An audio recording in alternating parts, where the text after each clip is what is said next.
हमारे YouTube channel Rajshri music CG को लाइक, share और सब्सक्राइब करना बिल्कुल ना भूलें।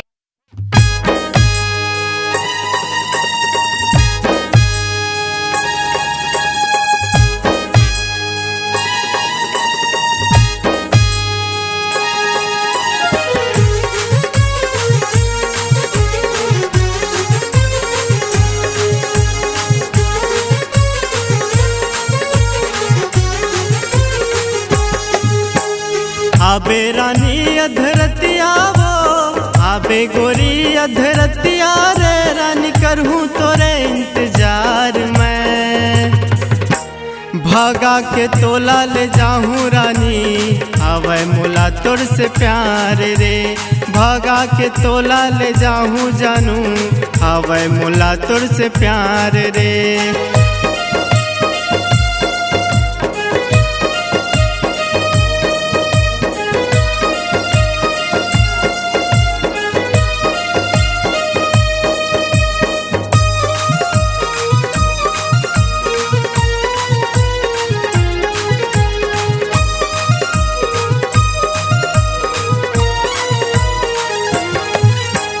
दुनिया के मोला डर नहीं है रानी कखरो फिकर नहीं है दुनिया के वो मोला डर नहीं है रानी कखरो फिकर नहीं है।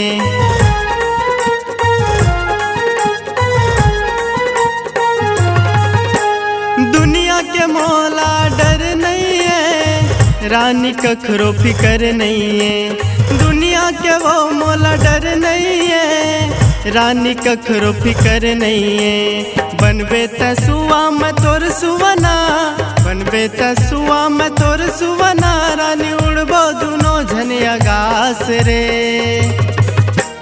भागा के तोला ले जाऊँ रानी आवे मोला तोर से प्यार रे भागा के तोला ले जाऊँ जानू आवे मोला तोर से प्यार रे।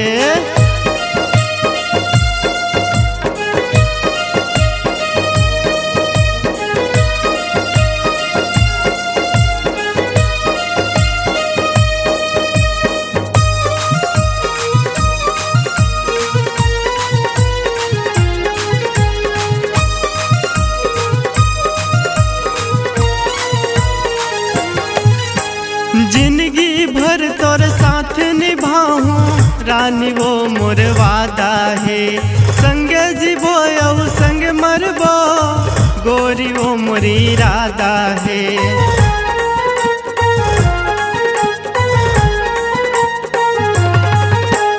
जिंदगी भर तोर साथ निभाऊं रानी वो मोर वादा है संगे जीवो यऊ संग मरबो गोरी मोरे इरादा है। माया के दुनिया बसाबो गोरी माया पीरितला बढ़ाबो रानी मिलके दोनों संग माँ भागा के तोला ले जाऊँ रानी आवे मोला तोर से प्यार वो भागा के तोला ले जाऊँ जानू आवे मोला तोर से प्यार वो। आबे रानी अधरतिया वो आबे गोरी अधरतिया रे रानी करहूँ तोरे इंतजार मैं भागा के तोला ले जाऊँ रानी आवे मोला तोर से प्यार रे भागा के तोला ले जाऊँ जानू आवे मोला तोर से प्यार रे भागा के तोला ले जाऊँ सोना आवे मोला तोर से प्यार रे।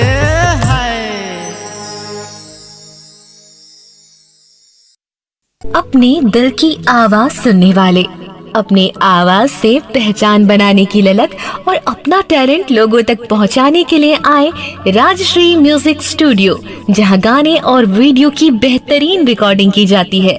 Rajshree music audio video recording studio, Birgaon, Raipur, Chhattisgarh.